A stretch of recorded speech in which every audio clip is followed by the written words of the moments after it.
direction by seizing a federal arsenal at Harper's Ferry in Virginia and issuing weapons to blacks. Although Brown was quickly forced to surrender, his plot had killed the town's southern mayor and spread panic in the South. Looking at developments in Kansas and at Brown's bloody-mindedness in both Kansas and Virginia, Southerners feared that their very livelihoods were at stake. They developed a hardline attitude towards slavery and upped the ante, insisting that slavery would either be protected and extended into all new territories in the Union, or they would be forced to secede to protect themselves. When Abraham Lincoln, running on the platform supporting protective tariffs and opposing the extension of slavery, won the 1860 presidential election with a whopping 180 electoral votes, the fears of Southerners seemed to be confirmed. The overthrow of Southern society by Northern agitators who controlled the federal government appeared imminent. The South swiftly reacted to the perceived threat. On Christmas Eve, 1860, South Carolina declared its independence, quickly followed by Alabama, Florida, Mississippi, Georgia, Louisiana, and Texas. On the 8th of February, 1861, delegates from the 7 rebel states met in Montgomery, Alabama, and formed the Confederate States of America,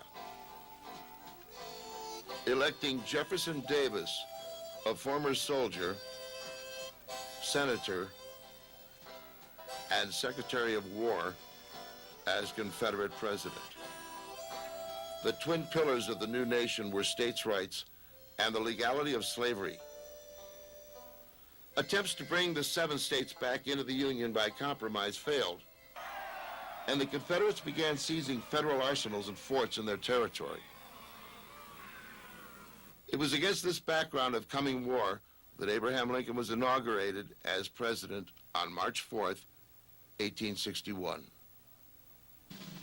As the grim president and his entourage walked towards the White House, onlookers said it seemed more like a funeral than a celebration of victory.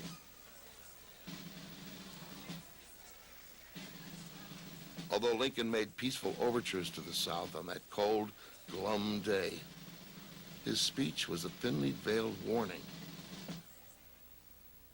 In your hands, my dissatisfied fellow countrymen, is the momentous issue of civil war. You can have no conflict without yourselves being the aggressor.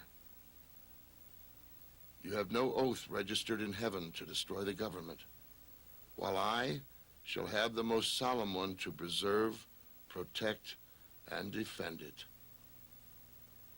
The South ignored Lincoln's ominous tone.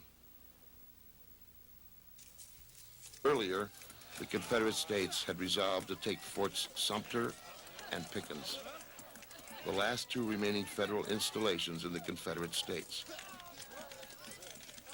Major Anderson, the U.S. soldier in charge at Fort Sumter, was asked by the Confederates to surrender the fort.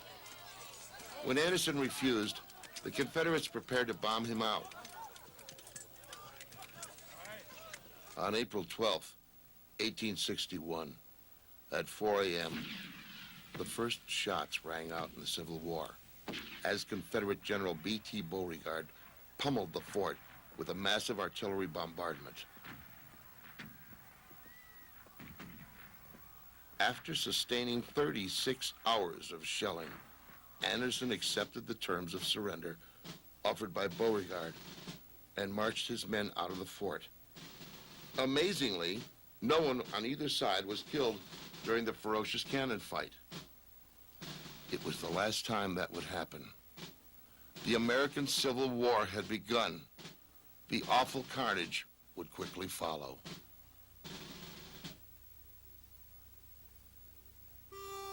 Lincoln responded to the Confederate attack on Fort Sumter by calling for volunteers to serve for 90 days to put down the secessionary movement. Northerners responded to Confederates firing on the American flag and to Lincoln's call to arms by flooding recruiting offices. But four previously neutral southern states, Virginia, North Carolina, Tennessee, and Arkansas, responded to Lincoln's call by abandoning their neutrality and joining the Confederacy. Papers in the North began calling for a quick drive against Richmond, Virginia, which had been named the capital of the Confederacy. It was clear that the North expected a quick victory. The Confederate war aims were clear. They would attempt to defend their independence. Confederate strategy was clear too, using the advantage of interior lines and taking a defensive posture. They would repulse any attempts by Northern armies to enter the South. Over time, Southern strategists argued the North would be worn down by a war that was too difficult to win. For President Lincoln, the aim of this war was to preserve the Union. His strategy, therefore, had to be aggressive. His armies had to occupy Confederate territory, defeat Confederate armies, and topple the Confederate government. Toppling the Confederate government in Richmond, a mere 100 miles from Washington, where the Army of the Potomac was massing, seemed the easiest and most symbolic move, and it was quickly chosen. Lincoln's commander, General Winfield Scott, ordered his subordinate, General McDowell, to cross the Potomac into Virginia, seek out the Confederate Army defending Richmond, defeat it, and move on to the capital.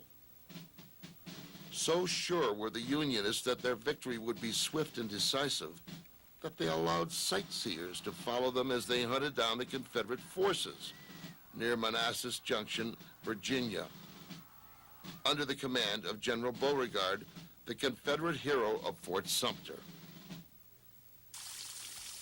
On July 21st, 1861, the first significant battle of the Civil War took place when General McDowell's troops clashed with Beauregard's Confederate forces near a creek called Bull Run.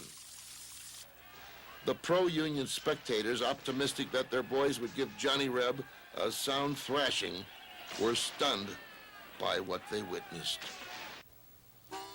The Confederates had known that the attack was coming, and Beauregard was able to reinforce his 25,000 men with 10,000 more under the command of General Joseph E. Johnston.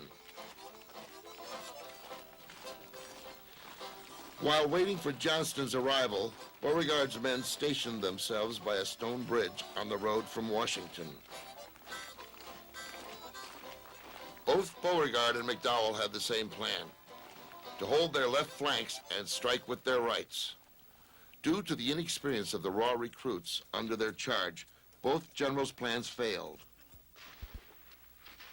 When the two confused armies finally made contact, at about 9 a.m. on July 21st, 1861, Union forces under Colonel Ambrose Burnside quickly drove back Confederate pickets and forced the entire Southern Army to drop back under heavy fire from Union artillery batteries. Just as the Confederates seemed to be pinned down at their lines on the Henry House Hill, General Johnston arrived on the scene with reinforcements, including a group of Virginians under Brigadier General Thomas J. Jackson. Jackson threw his men into the line on the hill and kept them there. When one Confederate general saw his own line hemorrhaging, he waved toward Jackson's line and told his men to rally there. Jackson, he said, was standing like a stone wall. From then on, General Thomas J. Jackson became known as Stonewall Jackson. Sensing victory, Union commanders moved their artillery closer to the action at Henry House Hill, but the move proved costly. The Union cannons now came under terrible rifle fire, and the gunners were cut down. The Confederates took advantage of the lull in artillery fire to counterattack the batteries.